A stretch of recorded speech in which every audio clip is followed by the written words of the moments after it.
Hello, and welcome back to The Swamp. The Swamp is a podcast, and it's also an acronym, and it stands for... Some whack-ass movie podcasting. And we're friggin' pumped to be here with a guest today. We've been networking, you guys. We did not network through LinkedIn, but we do have a LinkedIn, which is more professional than I can say of, like, my personal life. But so we've done some light networking, and through the powers that be of the TikTok algorithm, we have found a wonderful guest to have today. He's no middle name Davis on, or it's no mid name Davis, right, on TikTok. It's either one. I have no branding skills, so like it depends on the characters that they give me. So it's no middle name Davis, but it's no mid name Davis if you're nasty. But this is Danny, and we're so excited to have you on our show, and you picked this freaking awesome movie that we've been wanting to talk about for a while, and I have to say, you gave us the most, like, formal, itemized list of films that were banger after banger, and we were like, how the fuck do we pick? You were like, Space Jam or Into the Spider-Verse or Scott Pilgrim, and we were like, oh my god, how do we choose? Like, it was so tough. Trying to whittle it down, there was like fully 30 movies, and we're like, this is more than we even give ourselves on the regular. Feel free to steal some of those for the month. Oh, we might. We definitely, going forward. But so our theme this month is, what did we, like, badass soundtracks, banger, good soundtracks, bangers, good soundtracks. And so, we told you that, and you sent us all these movies, and in the end we picked Scott Pilgrim. And so, do you just want to speak a little bit to, like, your personal history with this movie, or, like, why you chose it? Because, I mean, obviously you chose it because the soundtrack fucking slaps. It does. All right. So first off, everyone in the outside universe, hello. I chose this movie. I saw this movie the weekend it opened when I was... when did this movie come out? Let me scroll I think up. 2009. I was 11 years old, and I begged my mom to be like, Mom, can we please go see Scott Pilgrim? Because video games, I was like, I'm a gamer. I have a gamer shirt. The audience cannot see this. So I was like, Mom, could you please take me to see Scott Pilgrim? And it was mid-August, and we were in a theater. Mom didn't know what was going on, but this movie blew my balls off. I was like, oh my God. I'd like, oh my God, movies are magical. And I fell in love with this film when I was 10 years old, and it ruined my life. Like that one guy said Scott Pilgrim ruined a lot of women's lives. It ruined my life. It ruined a lot of young men's lives. Add me to the list. Me, Lil Uzi Vert, Kid Cudi, it ruined our lives. And then, years later, I went into an FYE, if anybody knows what those are anymore. So I went into the OG Newberry Comics. Like, I went into an FYE, and I actually, like, found this, like, on sale. It's a Blu-ray copy, Ultimate Edition of Scott Pilgrim, tin cased, whatever, Steelbook, that's the word. And I watched it, and I watched the special features, and it was like, Lindsay Ellis, I'm sorry that her channel's gone. She's not doing YouTube stuff anymore. Miss her forever. She said Lord of the Rings was that movie that was like, I love movies. I want to do them forever. For me, while I have my issues with it now, Scott Pilgrim versus the World, watching all the special features, seeing literally all the training that they had to do for this movie was like, oh, movies are magical. The thing that got me was like the one scene where like he goes into the bathroom, the pee bar scene. Yeah. That in the hallway, and that they do that in like one take. And I saw in the background they like changed it into an entire like it's an entire different set. They moved the steps out of the way. It doesn't look like a house, it looks like a high school hallway. I'm like, oh, movies are magical. Oh, that wasn't green screen? Movies are magical. I love movies forever now. And so this is where I am. And this is where we are forever. So no, I'm so glad you picked this, because I think that this is definitely one of those films that, like, if you were in that boat where you saw it in, like, the middle school, like 6th grade kind of age, and like I really think that was this movie's impact on so many people, because I feel the same way. It was like on a Tumblr list of like movies for cool people, and I was like in 6th grade, and I was like, oh yeah, let me like illegally download like Pulp Fiction, and like fully this movie gave me ego problems. Like I felt better than everyone else because I was like, oh, I like cool movies. I like torrent cool people movies from Tumblr, and like, oh, you don't know Scott Pilgrim? Like, let me let you in on a secret about this really cool movie that, and me as a 12-year-old, like I like felt that. I also have I didn't bring it over here, but I collect movie soundtracks on vinyl, and so maybe I'll do a little like video on our Instagram story or something going through my huge stack. But I have the Scott Pilgrim soundtrack fully on vinyl, like definitely bought it in like middle school and was like, oh my god, I'm so cool. But I like that this movie kind of lets you grow up with it, because every single time I watch it, I notice something that I love about it, and I notice something that I hate about it. Yeah. And every time it's like, you get a little, because there are all those little idiosyncrasies, and the dialogue is so fast, and the filmmaking is so detail-oriented and silly and fun, that you get those things, and I do find myself picking up on something new every time. But then also I'm like, I have aged, and I have matured, and this movie has not. And now I'm like realizing where I thought that this was like the greatest thing ever created the world in 2012 or whatever, when I first saw it, and now I'm like, yeah, this is my male manipulator movie. This is my red flag. I was gonna like say. I'm on a first date and I quote Scott Pilgrim, and they turn around and I'm like, fair, yeah, fair. I'm like, yeah, it makes sense. It's so funny that you said that you think that this is one of those movies that like gave you such an ego, Dara, because I'm 90% sure that you're the person that first showed me this movie when we were like 14 or something. Yep. Like, you have to watch this. You haven't seen Scott Pilgrim? Hold on. Right, yeah, I was like in 6th grade going around to people being like, ugh, you haven't seen Pulp Fiction? I'm like, we're 12. What 6th grader? Like, I'm sorry, not everybody is like at 2 a.m. Yeah, illegally like pirating things from Tumblr. I think Tumblr definitely. I know, Danny, you have in your bio, you're like Tumblr veteran. Yeah, I deleted. And I felt like this. I deleted mine. I don't want anybody to know what I was doing on that. It's gotta go. Hard but just wipe. like that culture of like we are the quirky, weird corner of the internet, and this is where all the cool, gritty stuff happens. Like, really, I think formed a big part of my personality as being like a fucking egomaniac. Like, I really was like, I'm so quirky and cool, and my taste is better than everyone else's, like, in 6th grade. Oh yeah, no. For me, Tumblr was like this. I always compared Tumblr to, it was like the speakeasy you had to knock on the door and like, oh yeah. And it's like, it had like its cool people in there, but also it was like an opium den, like in the back. So when I got on Twitter and I just saw everybody was on there, it's like the fancy upscale club that in the gentrified neighborhood. It's like, wow, it's so weird to be on Twitter and get likes from famous people. It's like, we're all here and we can't like show our butts on Twitter because everybody's here. But Tumblr, it's like, you could be the weirdo in the corner who wore the trench coat and nobody would say anything to you. Yeah, because however, there's 10 other people in that room that are so much weirder.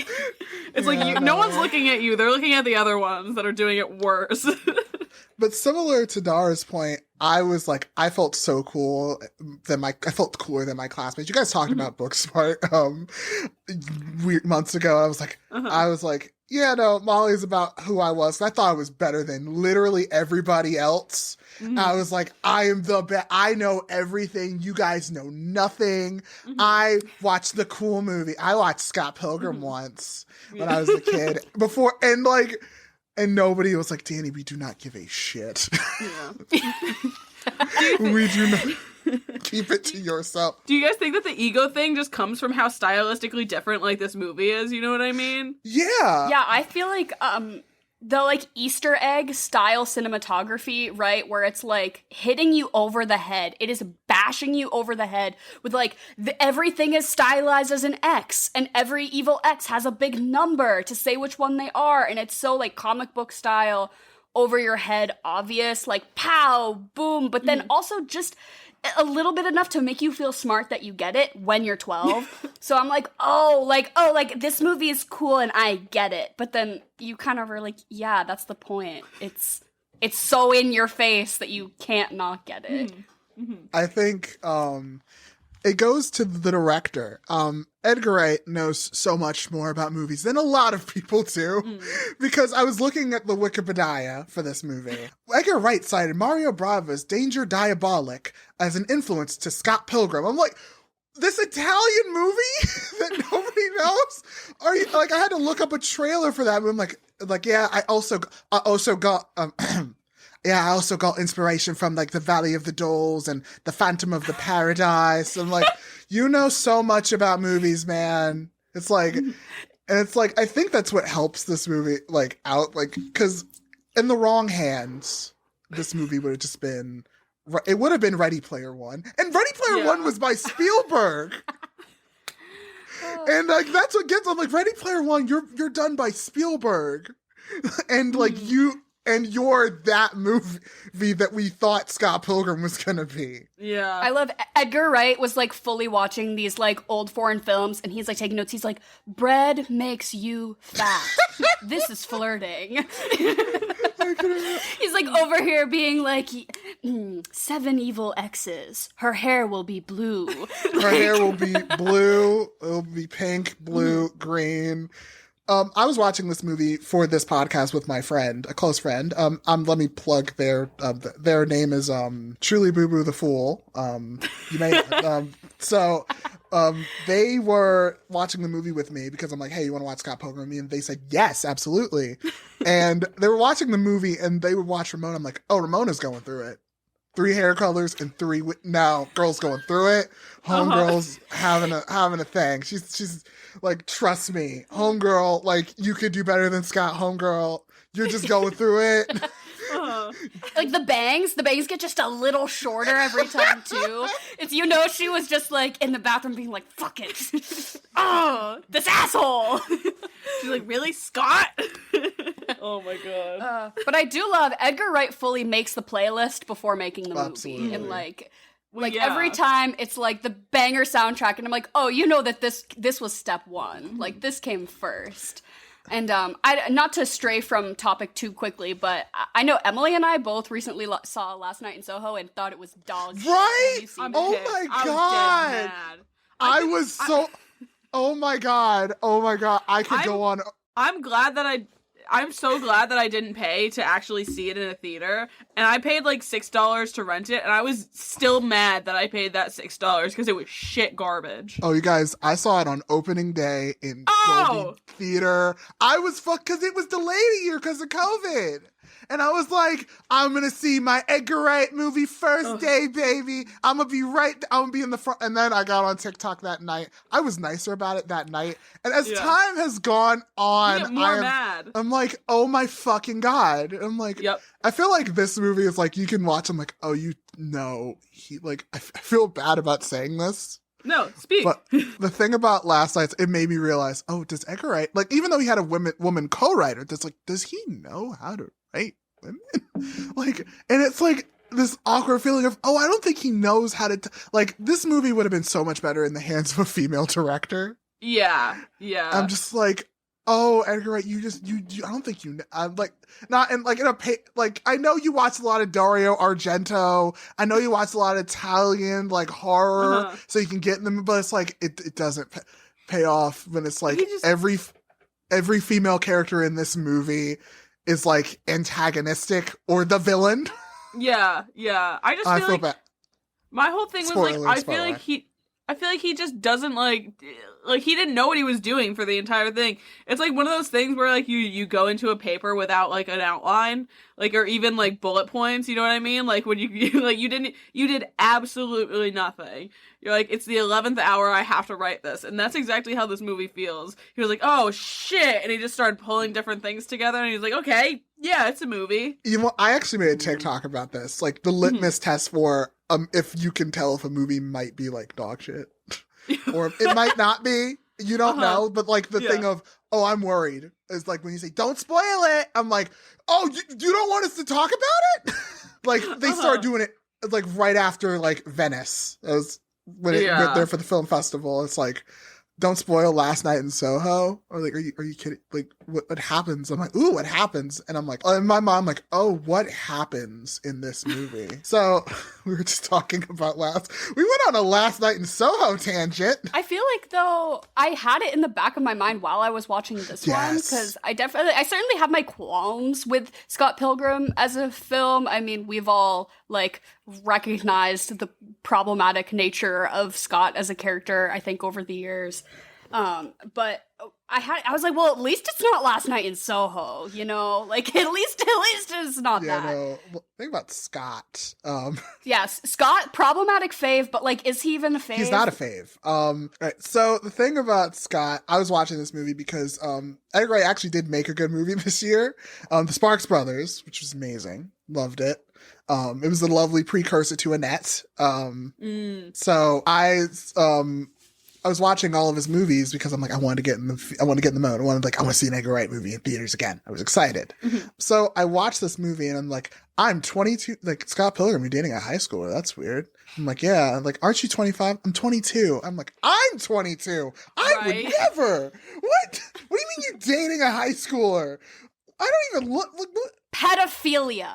Pedophilia in our protagonist on this film. And that is something that aging, as I did not really think too much about it when I was younger and I watched this, I was like, yeah, like maybe it's a little questionable, because he certainly is like on the defense about it when he's like talking to his friends. No, I'm here and I'm like, he needs to be in prison. We need to put Scott Pilgrim in jail, and we need to protect Knives Chow at all costs, because this is not okay. And the way all his friends are like, it's not really cool, dude. I'm like, you need to be more than criticizing him. You need to be physically restraining him and getting that girl back to her study group. Get her back to yearbook club. She does not need to be flirting with, this loser. Because he's 22, he's talking to a 17-year-old. What makes other 22-year-old women not want to date him? So, eyebrows. Yeah. It's so hard, because, like, you definitely knew, like, those girls in high school, you know what I mean? And that was, like, they were so blind to it. And I'm like, Knives! Bestie! Girl!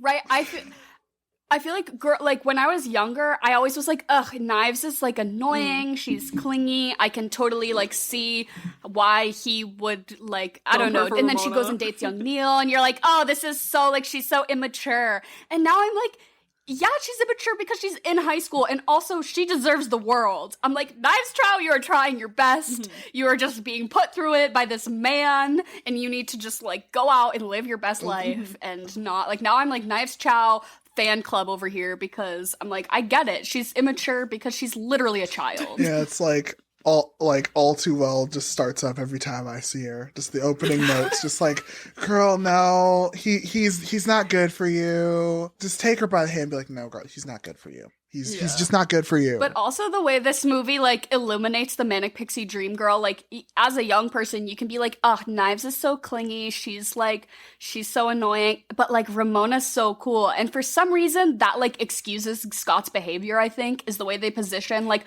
of course he would cheat on Knives with Ramona. She's so mysterious and cool and aloof, and, like, it's just the way he goes about doing it. When he's like, oh, I didn't cheat on you with Knives, I cheated on Knives with you, or whatever, like, that moment, I think, is, like, what, I'm like, oh, he's dog shit, huh? He's a shit person. Is, because as you know, a viewer could easily be like, yeah, that's excusable behavior. Right, Ramona, you should just forgive him, because obviously he cheated on his high school girlfriend with you, you're so cool, but, like, no, Knives and Ramona need to ride off into the distance together away from Scott. I just really like that the only time in that sort of context that he learned his lesson is once he dies. Scott had to die to realize that was not okay. I feel so bad. I felt so bad for her. I was like, you were so wronged. I'm sorry that you had to deal with this man. Right. And then what'd she get? She got punched. She got the highlights punched out of her hair. It's punched out of her hair. This is like one of those movies that I am so annoying to watch it with. Like, you do not, like, there's a small pocket of movies that I'm like, I am gonna say the dialogue and you can't stop me, kind of thing. And you punched the highlights out of her hair. That was an Oscar-worthy performance. Just that one line of dialogue. I was like, yeah. from young Neil. Fun fact, this film was actually shortlisted for Best Visual Effects. Oh my It god. was on the Really? It was on the short list. It was like, it didn't end up getting on, but it was like, we considered it. Yeah. I feel like the star. It is pretty fire. I feel like the star of this movie is not Michael Cera. It's Edgar Wright. This is the movie that's like, every director was like, because I feel like Edgar Wright was a director that, like, before, it's like, yeah, he did Hot Fuzz, he did Shaun of the Dead. Those were big movies, but, like, those were very UK. Tarantino was like, oh. And, like, every director was like, Tarantino was like, apparently Tarantino was, like, really involved in this. As time went on, he helped him decide the ending. They changed the ending, actually. Famously. Yeah, I read that they test ran it with him and Knives getting back together at the end, and everyone in the audience was like, boo! Tomato, boo! And they were like, yeah, maybe not then, maybe not. So then they reshot it, but watching it, knowing that, this was the first time that I had been watching it that I knew that fact, and like, it really is leading up to that. Like, the last 10 minutes of this movie, if you have it in mind that him and Knives are gonna get back together at the end, it makes a lot of sense, right? They do the sword fight in tandem thing. They're, like, rekindling their respect and friendship for each other. Like, kind of, I'm like, oh, it would make sense for them to get, I mean, it would be awful. It would be a horrible end to the movie. But, like, the way the plot is going, I'm like, oh, I can really see how that was, like, probably the way this movie was gonna end. 110%. Yeah, absolutely. Yeah, but speaking about Michael Cera, how do y'all feel about him in this role? It's one of the, I don't think anyone else could have done it, really. Like, unfortunately, like, it's one of those things. I love Michael Cera and I hate Scott, but I thought it was just perfect. Yeah. No, it's like, he's so, like, dorky that you're, like, Michael Cera is, like, so, like, lanky and skinny and dorky and just, like, what? And in this movie, you're like, you've been with every woman in this movie who's not your sister, basically, right? It's like, Allison Pill, Ellen Wong, like, fucking Brie Larson. I'm like, all of these women you pulled. But then I'm like, Michael Cera, maybe. Scott Pilgrim, no. Well, according to my friend, shout out to Truly Boober the Fool again, they said Scott Pilgrim is that guy who would. He would be the biggest bum in the world and he would pull everyone. 1,000 in a small like Toronto in Canada. Oh, he's a Canada 10. He's in a band. Like, he's a Pennsylvania 10 and he's a Canada 10. Like, hold on. You know who my 10 in this movie is Kieran Culkin as right? Oh, I felt so cool. Yes! I felt so cool when Succession came. I'm like, I knew him from Scott Pilgrim. I love him. Like, I'm obsessed. I knew. I would like to think that that those two things take place in the same universe. That this is Roman Roy, who just had to, like, go on witness protection for a few years, and they're like, yeah, we're just gonna move you up to Canada. We're gonna get you a roommate. Just, you gotta hang out up there for a little bit. You have to be gay for some reason. Just don't worry about it. And he's like, yeah, sure, no problem. This movie takes place in the same universe as Succession, to me and for me. So when is Kendall gonna, like, straight up just, like, start fighting his dad? When is his dad gonna pull out a giant mech and they're gonna start going at it? Yeah, really. I'm waiting. Besides, like, both of those two great performances, I feel like the elephant in the room is just Brie Larson. Honestly. Right? She got mega famous. Moaning. She got mega famous. Like, it's so weird to look. I'm interested. I want to hear her perspective, and if it was her stylistic choice or if it was Edgar Wright's, to say, you need to use a porn star voice for this role. Hey, Scott. They're like, you can't close your mouth. Your mouth cannot be fully closed at any given moment. And also, like, you're gonna have to rip a shot of gin, so you're just, like, raw in the vocal cords. And she's like, hey. She's, like, post-verbal. She's fully post-verbal in this movie. It's mostly just, Ramona, nice outfit, affordable. oh, her song in this movie might be the best. It might be the best. Oh my It's God. iconic. Like, it was so funny when that song finally was released on Spotify. It was, like, on Billboard. It's like, the kiddies were like, the girlies went crazy for this one. Ate it up. Just ate it up. Ate it is up. on Spotify? Yeah, it is. Oh. For the 10th anniversary. yeah, the whole soundtrack Okay. is. I was like, it's so funny to me that the Scott character is, like, all sour that her band like made it big and that Sex Bomb is still practicing in somebody's basement, because I'm like, have you heard Sex the Bomb music? sucks. Like Sex Bomb does have some bangers, but like I'm like, no, the Clash at Demon Head is just light years ahead.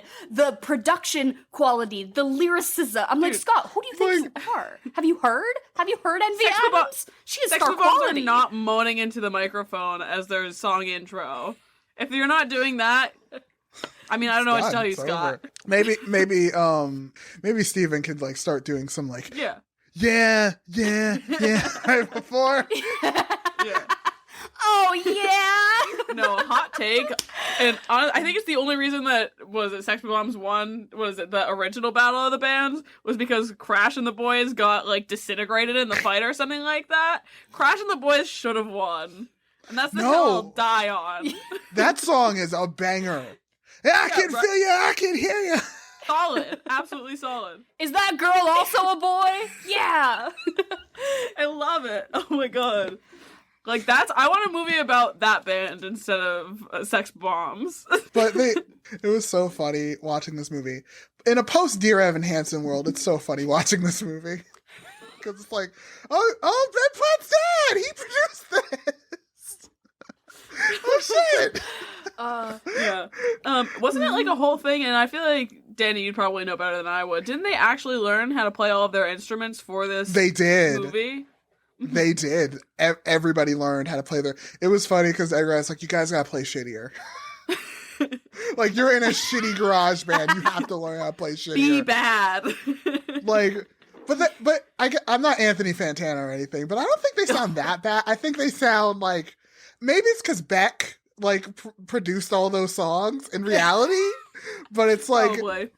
But Beck's made some bad music, so I mean, in his lifetimes, that checks out. I didn't know that, but like that really checks out. Yeah, but it can't be that bad because like I've paid real US dollars to own the Scott Pilgrim soundtrack, so like it's not that bad because it does slap, and I do like in the context of the movie, it just like it fits. It fits so seamlessly that they're bad, but they're good. But then also Matthew Patel's gonna show up and do his musical number, which is just light years ahead of where anyone else is at. I'm like, that's why they won. Is they thought that whoever was judging was like, oh, this is part of the thing, right? With the floating demon girls and the musicality, Broadway production value of this. They're like, oh, this is Sex Bomb's thing. They're gonna stage the fight. And they're gonna winners. Matthew Patel is the reason they won that battle. Absolutely. Do you guys have a favorite battle from the movie? Because there's a handful of them. Okay. I really like the first one because it's a knuckle down, drag out fight. Because the other ones he like kind of like has to not cheat. He like outsmarts them. Mm-hmm. The first one's like an actual just straight up, okay, I'm going to fight you. And it's like he trained a bunch for it. The last one's good because of all the visual inventiveness. Yeah. But I gotta say, even though they're on screen for like not that long, the Kentanagi twins. Yeah. Mm-hmm. They have the best fight because it's a musical fight. Mm-hmm. It's so sick. The two dragons. Like especially when it's like in your headphones, it's like you hear the synths. I'm like, oh yes, yes. They invented EDM. Like, they invented EDM. EDM was like before them. Then after that, like a G6. That's not accurate at all. Like a G6 became first. They laid the groundwork. That was like knowing film production, like probably they were first. Yeah. Knowing how long film production takes. What about you, Dara? What are your stances on? To me and for me, it is Chris Evans' eyebrows. Mm-hmm. Whatever makeup person, Glossier, boy-browed, Chris Evans' eyebrows into that, like, horrific black shape with the arch. Oh, stunning. Stunning. I'm like, how is he being a better comic book character right now than he has ever been in any Captain America movie? Ever. You're so right. The grind down the rail into the poof of smoke. I'm like, yes, this is better. this is it. It's the eyebrows and it's the attitude. I love him in this movie. He's being such a It was goof. the chin strap for me. I won't lie. Yeah. The chin strap and the eyebrows. I'm like, who made this choice? Yeah, You no. know, I wouldn't Props. say that this one's my favorite. I'd say the one that the Kentanagi twins one is probably my favorite.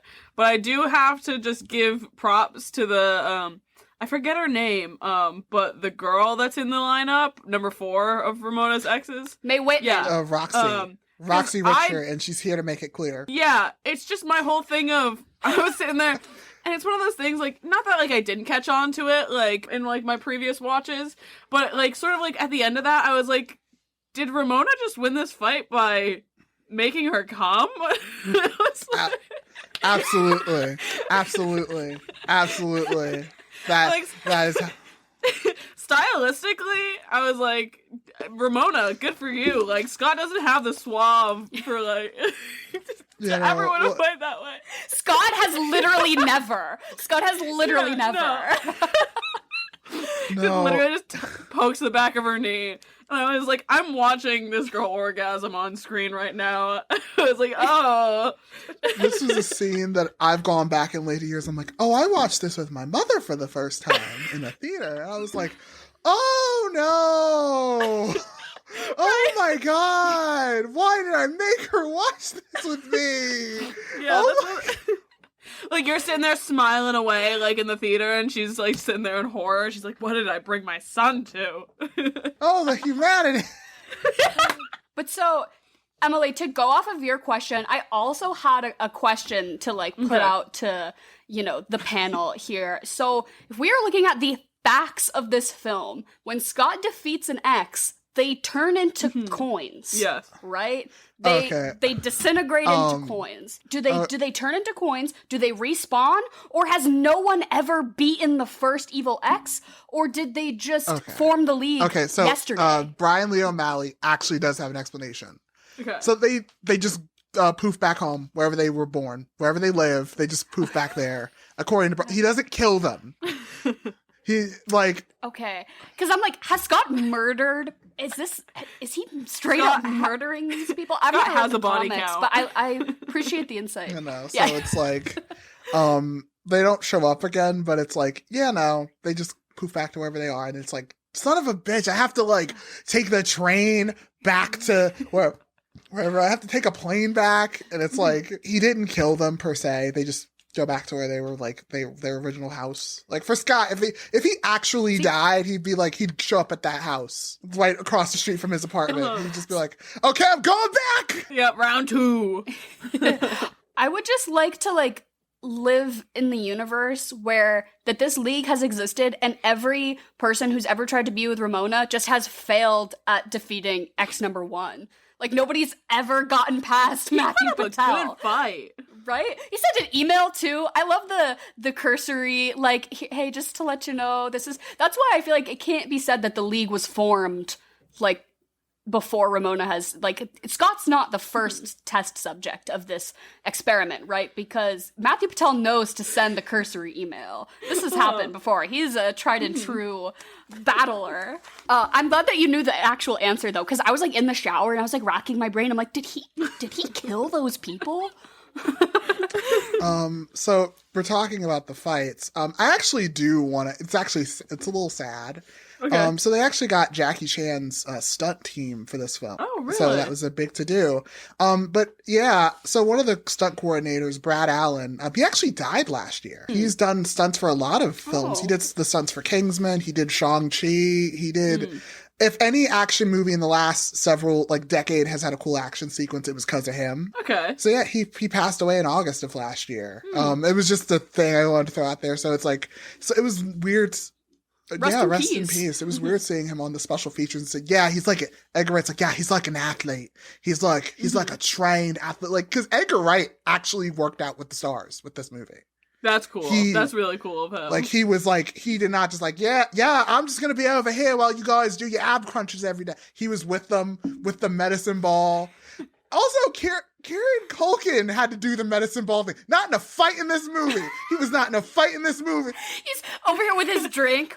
He's like sipping his drink and like making side eyes, and they're like, "No, you have to Like, do 100 pull-ups to It be was able so to do funny this." watching him do it. I'm like, you don't even have a fight scene. You don't even have a. I do love just the fact that Michael Cera had to like actually like really work out for this and everything. You know what I mean? Absolutely. It was like take.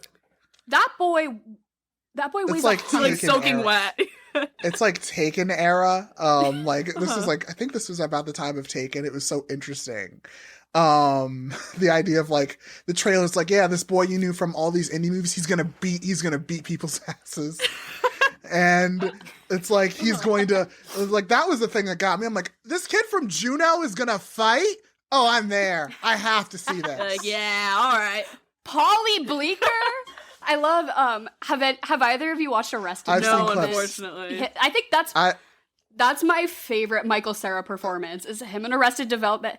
He just wants to fuck his cousin, and he's 12. It's awful. So I love funny. it. Okay, cool. So this is our little interim segment, Chocolate or Vanilla, hosted by my wonderful mother, Jen. She just asks us 2 questions, and we just say which one we like better. So is there a theme this week? So we got a double theme. It's things from 2010 and stars of this movie. Great. Okay. Awesome. Yeah. This is like star-studded cast, right? Yeah. Yeah, and like before, a lot of them got really famous too. Like Brie Larson wasn't particularly big. Aubrey Plaza, Anna Kendrick is such a jump scare in this movie to me. I'm like, what? Anna Kendrick is here? What the she fuck? filmed this before Twilight. Oh my This god. is I pre-Twilight. love So, also there's I think that's crazy that there's an Oscar winner in this. When I heard that she won the Oscar, I'm like, oh, from Scott Pilgrim? Oh, word. I was like, oh my goodness. Oh my God. Yeah. Yeah. All right. So 2010. I'm sorry. Chocolate or vanilla? Chocolate. Vanilla.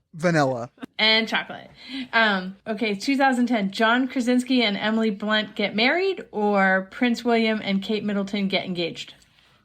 Ew, fuck the Royals.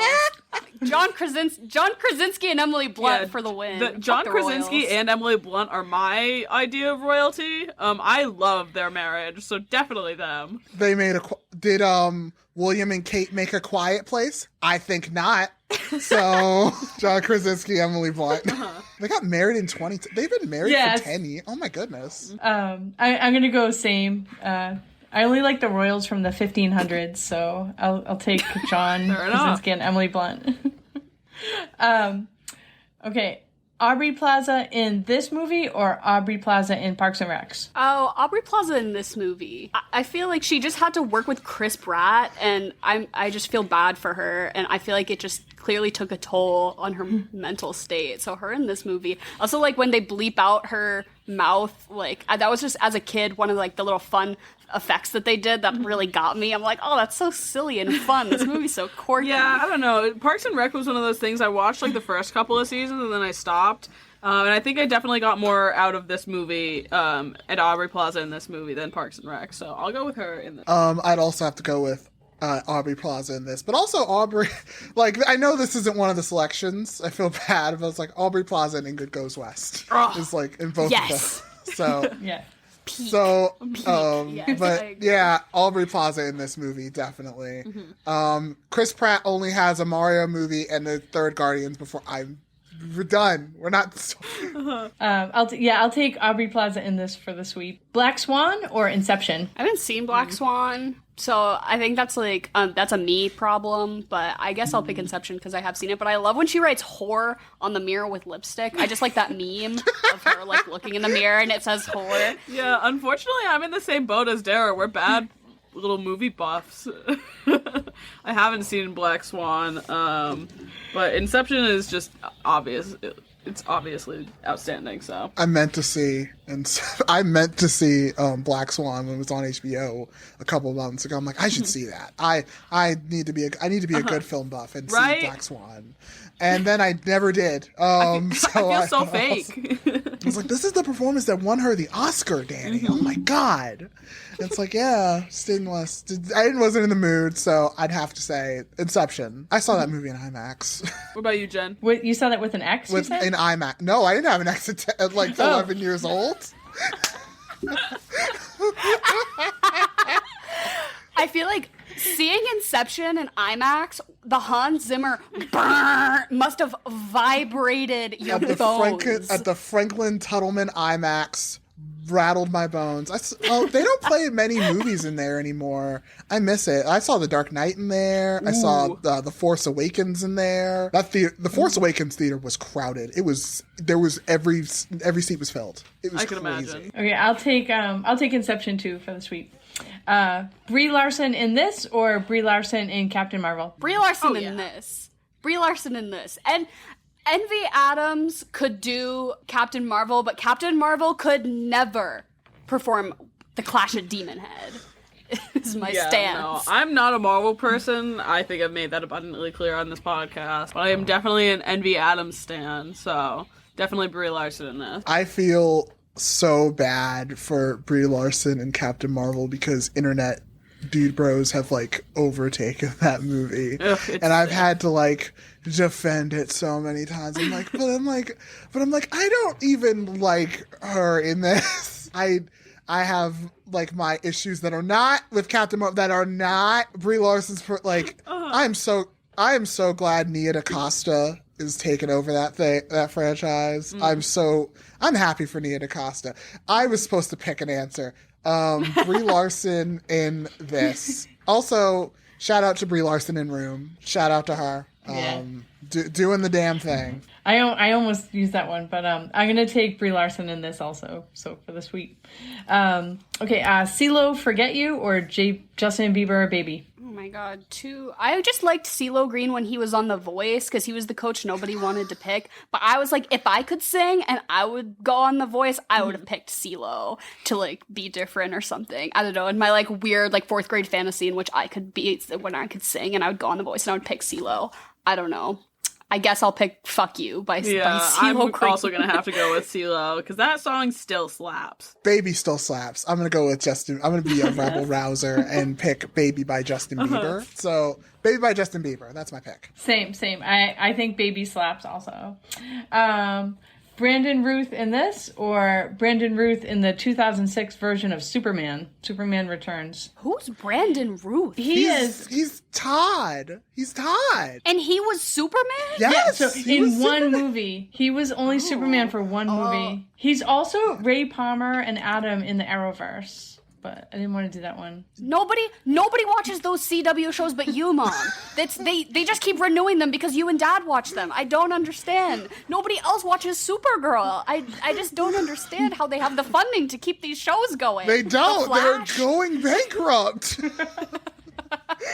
I'll pick him in this though because I didn't even know that there was a 2006 like Henry Cavill's the only Superman that I am aware of. I'm in the same boat as Dara. I have no idea who that person is, but just because they're in this movie, I'll say this. I do know of the Brandon Routh Superman, directed by Bryan Singer, by the way. So that's an extra level of so that's why nobody's heard of it. Nobody talks about this movie. So I'd have to also go with Brandon Routh in this. Poor Brandon Routh. I'm gonna say same. I'll take him in this. Lost or Social Network? Social Network. Social Network.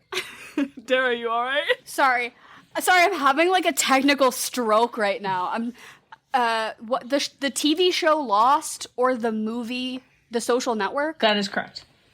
Those are like we can't even that's so hard. I love that show so much. It's bad. It's a bad show, and I really love it a lot, and I think I've seen it all the way through like 4 or 5 times, which is so There's like 8 seasons, and for what? It gets bad after season 2. Why have I watched it more than once? I just love the TV show Lost. It just does something for me. The Social Network's good too, though. What about you, Jen? I'll take Social Network, definitely. So Mary Elizabeth Winstead in this or Mary Elizabeth Winstead in Sky High? Oh my god. I thought you were gonna say her in Birds of Prey. I thought Yeah, so too. Yeah. And that was my prediction. Oh, Sky High. What a banger of a film that just took the world by storm for no reason. That the character War and Peace was everything to me as a 6th grader. That movie awoke something within me. I'll say her in Sky High because she's good in this, but Ramona Flowers problematic fave. Yeah. Whereas Sky High, not problematic. Yeah, Sky High holds a special place in my heart, so I feel like I have to pick her in that, just because it's one of those things. If I had to rank Scott Pilgrim or Sky High in, like, levels of importance to me, Sky High is above Scott Pilgrim. Okay, so, I didn't, until I was, like, an actual adult, I didn't know she was in Sky High.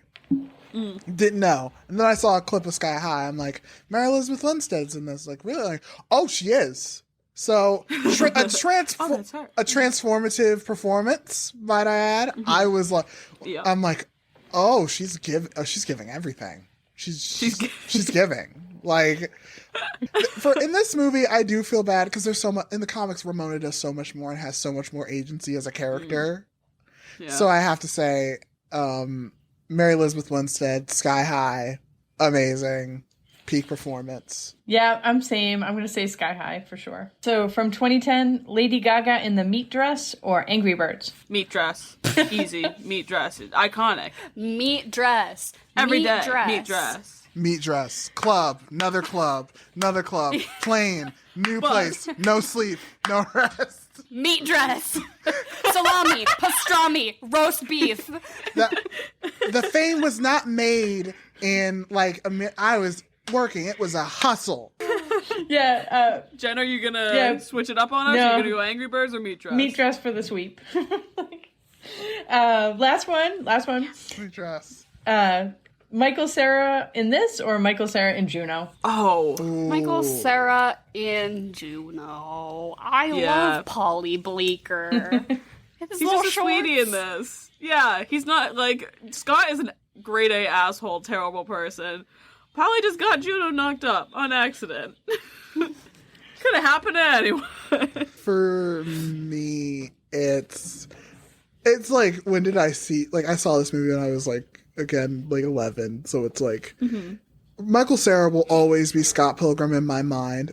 Take that as you will, good or bad. When I hear him voicing Robin, I'm like, that's Scott Pilgrim. Yeah.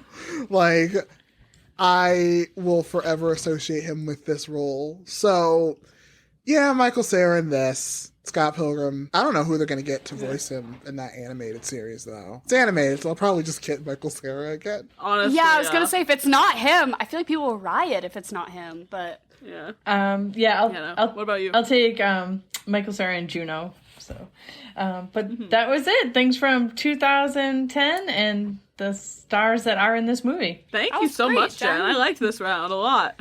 This is really fun. Thank you. It was really nice to meet you. Outstanding. Yeah. All right. I love you. All right. Love you guys. Bye. Bye. There's a lot about this movie. One, a film teacher of mine told me this. I took another. I think I lied. I said I took 2 film. I said I took 3. I forgot. Oh my god. I forgot the. Danny has taken 3 film classes, which officially makes him the most qualified person to have ever been on this show. Yeah, no. You are by far have the title now, unless we get a guest who's like actually been in a movie, which is not gonna happen. We keep asking, we keep saying, Meryl Streep, come on the pod, dead air. So until we get Meryl, you hold the title of most qualified individual to be a guest on the swamp. For me, it's he told us, you want to know something? Digital just doesn't cover it. Digital just doesn't do it. If you want a movie to be like stand out, like when you shoot on film, there's nothing like it. Like he said, like Moonlight, like it was a great film, beautiful film, amazing. You know what would have set it like over the edge, all time greats? It wouldn't have been a doubt if it was shot on film. So I'm watching this movie, I'm thinking, because now every time I look at a movie and I'm like, is it shot on film? Like, because you could, like Detective Pikachu of all the movies, I'm just like, oh, they shot this on film. Like that's the special sauce. So like looking at this movie, I'm like, yeah, he shot it on film. He was like big. Edgar Wright like knew what he was doing. So this film, it has a special place in my heart. But like Dara said earlier, it is like I outgrew this movie. It was like, yeah, no, you got me into film. You did get me in the door, but I've seen like, because like this is where it starts. This is the Rosetta Stone of my love of film. It starts here. Well, no, it starts at the Lion King. It starts at the Lion King, but like actually for real, it starts like here, because like I watched Jason Schwartzman's in Scott. He was in Scott Pilgrim. He's in this Fantastic Mr. Fox movie. Oh, I'm now watching Wes Anderson films. I'm now a fan of Wes Anderson for life. I'm now a fan of Edgar Wright for life. I've seen his other films. Yep. Oh, what's this other director that Edgar Wright's telling me about? I should probably watch that. Oh, I should watch more. But looking at this film as like a fan, like, oh, like you can tell that like they didn't finish the comics when this was written. When this was made. He finished them over the time of the entire production of this film, because Brian Lee O'Malley was like, take my money, take my comic, I want money, I'm a starving artist. Do whatever you want. Like, do what you want with my comic. They took it and they said, we're going to do right by you. And they did. The first comic is panel for panel. Like, Edgar Wright was going to do right by him as much as he could. But then there was a point where, like, we have to, like, finish this. Yeah. So I'm actually excited for Scott Pilgrim Brotherhood. If anybody gets my Full Metal Alchemist reference. Yeah. I'm excited for Scott Pilgrim Brotherhood. That's going to be released on Netflix and is going to be a series, because it'll capture, some of the small, like, because Scott Pilgrim's just a slice of life. Thing. It's just normal, everyday Canadians living their lives, and then they get into fights. What more could you want? And Scott Pilgrim, slice of life, but also like violence, hierarchies of exes. This happens to me every day. Every day, I just have to battle somebody on my way to the bus stop. Whip out my enormous hammer and smash them to coins. No, you're so right, though. Yeah. Dara, do we want to get into our regularly scheduled programming? Yes. So first off, do we want to play Fuck, Marry, Kill? Yes. With just the whole movie? I don't even want to say there's like three particular main characters. Because obviously, if there was three main characters, it would be Scott, Ramona, and Knives, but we exclude high schoolers, unlike Scott, from our our list. So the only other thing that I could come up with was okay, who else has the most screen time? I was like, it's probably Kieran Culkin, honestly. So we could do Scott, Ramona, and Kieran Culkin, or we could just open it up to the whole movie. Let's let's do the whole film, because there's too many fuckable, marryable, and killable people in this film to not consider it as a whole. I know what I'm gonna say. I know what I'm gonna say. I've been planning on this all 2 weeks. Fuck, marry, kill Scott. So, Wendy Williams, death to him. Murder him in the street. When he's not paying attention. I will pull up on a spot if that's all I got. I would take the man out leaving church. I would nowhere sacred. Would Scott Pilgrim, dead man, if I could choose that. Yep. Okay. You're fucking him, marrying him, and killing him? No. All three? No, just kill. Just so murder. You're killing Scott. Okay. I would have to say, Mary Wallace, because he's just, you see, a platonic marriage, he just seems nice to be around. Get you a Wallace. Get you a friend like Wallace. Yeah. Get you a Wallace. I gotta say, fuck Ramona. Yeah, speak from your heart. She's childhood that bitch. crush. She Childhood is that bitch. crush. I get it. I She get was it. like- I totally get it. That was the blueprint. I wanted to be her. I wanted to fuck her. I wanted to be her best friend. Hair dye sales went up 300% after this movie. Edgar Wright had a personal investment in Manic Panic hair dye, I swear to God, because every bitch wanted those fucking bangs and green hair, and you know, she's hardly pulling it off. Mary Elizabeth Winstead is Hollywood hot, and she is just a grain of rice away from not pulling that look off. And Scraping no by. normal looking person can have that haircut. What? You're gonna look botched. So for also, I didn't like talk about him, but I would kill Gideon. Like, actually, like Jason Schwartzman plays such a shit in this movie. I love it, but it's like, man, between this and Ash and Fantastic Mr. Fox, I'm like, oh, he's just, and also Max, like, he's good at it. He's good at playing his shit. Oh, yeah. Homie's good at playing his shit. Like, I wish I could beat him up, but he's like, he would kick my ass. Like, Gideon would kick my ass. Ash wouldn't, because he's a fox and he's a child. Okay, I said this in a TikTok, but that line of one foot in the grave, the other foot on a banana peel, I'm like, I'm slapping that kid. Yeah. It's fucked up. I also love that it's like a child fox, and you're like, yeah, that's Jason Schwartzman, all right. Me having a apology. So I'm gonna kill Scott Pilgrim. I think everyone everyone can agree. Just We're to gonna get kill him away. Scott. I'm gonna sneak up on him at the Goodwill. He's taking knives out on dates to the Goodwill, and I'm gonna peek from between the Hawaiian shirts, and I'm gonna knife him, and I'm gonna get the fuck out of there, and he's just gonna bleed out on the Goodwill floor, and that's gonna be that. I'm gonna fuck Steven, and here's the thing. He is, in the comics, I know he's canonically gay, so it's not gonna be good for either of us. But in the movie, for some reason, they don't, like, they kind of imply that he's straight, but in the comics he's gay, so it's ambiguous. Who cares? We don't even need to have sex. We could just have a nice cuddle, like the way that Ramona and Scott do. We can just have a nice cuddle, drink some tea, whatever. I'm waiting till that bitch is asleep, and I am raiding his closet. Every cowboy cut style shirt that man has, I need. There was a yellow one. My Amazon history right now is like yellow cowboy cut style shirts, Scott Pilgrim, Steven style. I couldn't find any of them. I'm just waiting until that man lights out. I'm stealing the shirts. That's the motive of my fuck here, is to raid the closet and then block Ghost. He'll never hear from me again. And then I'm gonna marry Envy Adams. Absolutely. I just want to, like, that's the life. I'm gonna be on tour. I'm just gonna be like her roadie. housewife. Yeah. I'll load the truck, with the amps or something. I just want to be a part of the gang. I just want to hang out. I couldn't agree with you more, obviously. Everyone's killing Scott here. Like, that's the only right answer, is Scott has to die. But I'm gonna instead of marry her, I'm gonna fuck Envy Adams for obvious reasons. Oh yeah.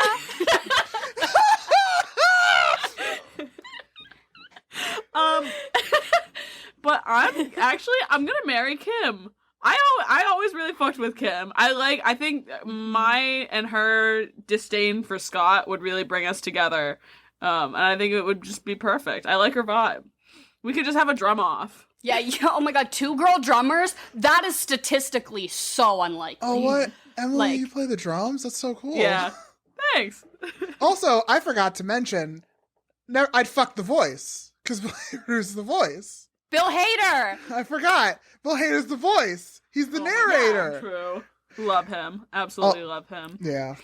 I have to say though, Emily, Allison Pill, Kim, when she's Dick Cheney's gay daughter in Vice, that's the jump scare for me. Right. That's the, like, connecting the IMDb strings. I was in the theater and I was like, Kim? Kim is Dick Cheney's gay daughter? No, when she was a racist in them, I was like, girl, what, you in this? It's so weird seeing Scott Pilgrim people pop up places. I'm like, I knew you. scare. It's like just jump scare when you see him. Jason Schwartzman's. It's like when you see someone from high school at the gas station. It's like, you're like, oh god, but it's But so for food and drink, you're hosting a I've got little a good Scott one. Pilgrim themed soiree. I have a good one too. So let's duke it out. You first. I will be honest. I had some input from my roommates on this. I think they came up with some really good ideas. I think you eat what Scott's gonna eat so that you just understand like how shitty of a person he is. So I think you drink a fucking PBR, because that's what a male manipulator is gonna drink, is PBR. And you eat a Hot Pocket, because I know Scott can't afford anything else. That's good. Holy fuck. A PBR and a Hot Pocket. See, that's like too real. Because if I was eating that and I was watching this movie, I would start like commenting outrageous things on girls' Instagram posts. Like I would start acting up. I would start acting like a male manipulator. Yeah. Going full method. But so I went a little bit different from you. Okay. And so Enlighten me. I said that this is like 7th grade, like prime. And do you just ever remember like realizing that you could put other shit into brownies, like, or like they're called like slutty brownies? Yeah. Like I'm not talking about drugs here. I'm talking about like where you make brownies and you put fucking like cookie dough and then brownie mix and then Reese's peanut butter cups and then you crumble Oreos and M&Ms on top, and it's fucking nasty, but for some reason it's just like, yes, that's what this movie is doing the most, and I want to be like, I'm in 7th grade doing the most, I'm gonna make slutty brownies. And then for your drink, you have to change drinks every time Ramona changes her hair. So you pick some sort of base liquor, you pick a base clear liquor, gin, vodka, rum, what have you, and then you get grenadine, blue curacao, and Midori. So you have pink, blue, and green. And you can basically just like seltzer, clear liquor, and then that. So you have your three color drinks, but you have to finish it and switch when her hair changes. Very complicated. But I do think you need 3 drinks to get through this movie. I think you're so right. That's very solidly. smart. That's super smart of you. Thank you. I fuck with that. I felt really good about this one. Danny. Usually I'm like, I don't know, cheese board and wine. Yeah. This one I felt good about. Yeah, Danny, what do you I'm think? cheese board and wine this one. I was like, oh yeah, you know, when I was watching this movie in college, you know, when I was like lonely in college and I was in my dorm room, I'd ordered a pizza from my favorite pizza place. This place called, what's her name? Aurora Pizza. And they'd have this pizza called the Boardwalk. It'd be like, crispy chicken and fries on the pizza. And I'd get that and I'd order it and I'd have it and it'd have a small Boardwalk pizza and I'd order, a Sprite out of the vending machine, and that would be my night.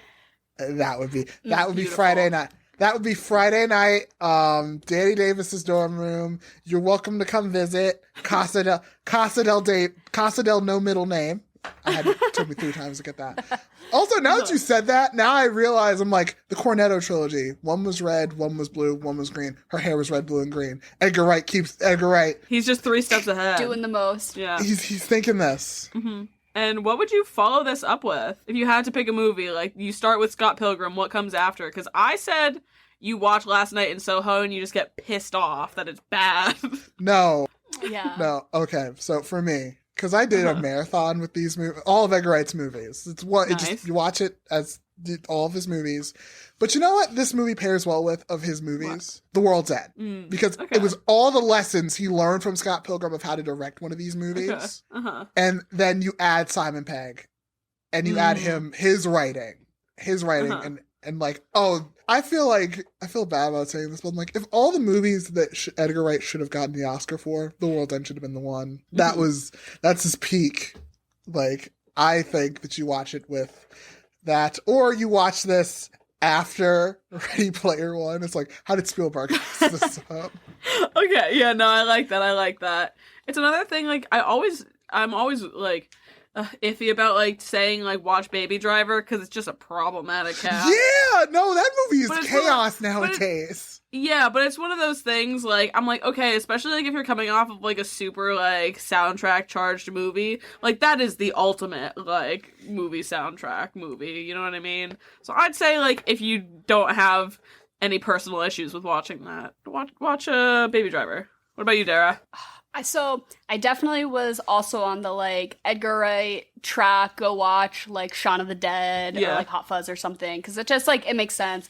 And then I was like thinking, actor connections. Like there are certainly, you could just pick any actor who's in this and just watch something else that they've been in. And then I was like just looking over. I'm like, well, if you're doing the soundtrack thing, right? If we're sticking to theme here, I'm like, what is a movie with a soundtrack that just like stimulates me? And I think that this is a movie that's like still fun and funny and engaging, but like a little calmer, maybe a little just like less I'm doing the most. And I say Little Miss Sunshine, great soundtrack, very funny, but like let's take it down. Like at this point in the evening, I'm 3 drinks in and I just need to like relax a little bit. I just need a little Paul Dano. I just need, I just need a little Paul Dano right now. So I'm going to say Little Miss Sunshine. And then what do we want to rate this out of 10? 6. In my heart, it's a 5. In my brain, it's a 7. I firm 6 for me. In my heart, it's a 5 out of 5 stars. So like it's a 10 in my heart. It's a 7 in my brain. Yeah. I'm sticking to... What about you, Danny? I actually, like, when I went back, it was like, I remember I was like, this 10 movie years ago, and I was like, 7, like low 7. Like, now I'm like, my expectations are tempered. It's a low 7. It is just like, yeah, it does its thing. Edgar Wright really does shine in this movie. He did a good job. But man, this is a lot of weird material. A lot of stuff is not working. It's one of those things that in hindsight, I'm like, I get why this bombed. This is a tough sell for a lot of people. And it's also like, red flag to any of you. I know we have a lot of like young listeners. If you're like a 16-year-old girl and some boy comes up to you and says, I'm in lesbians with you, run away. Run away.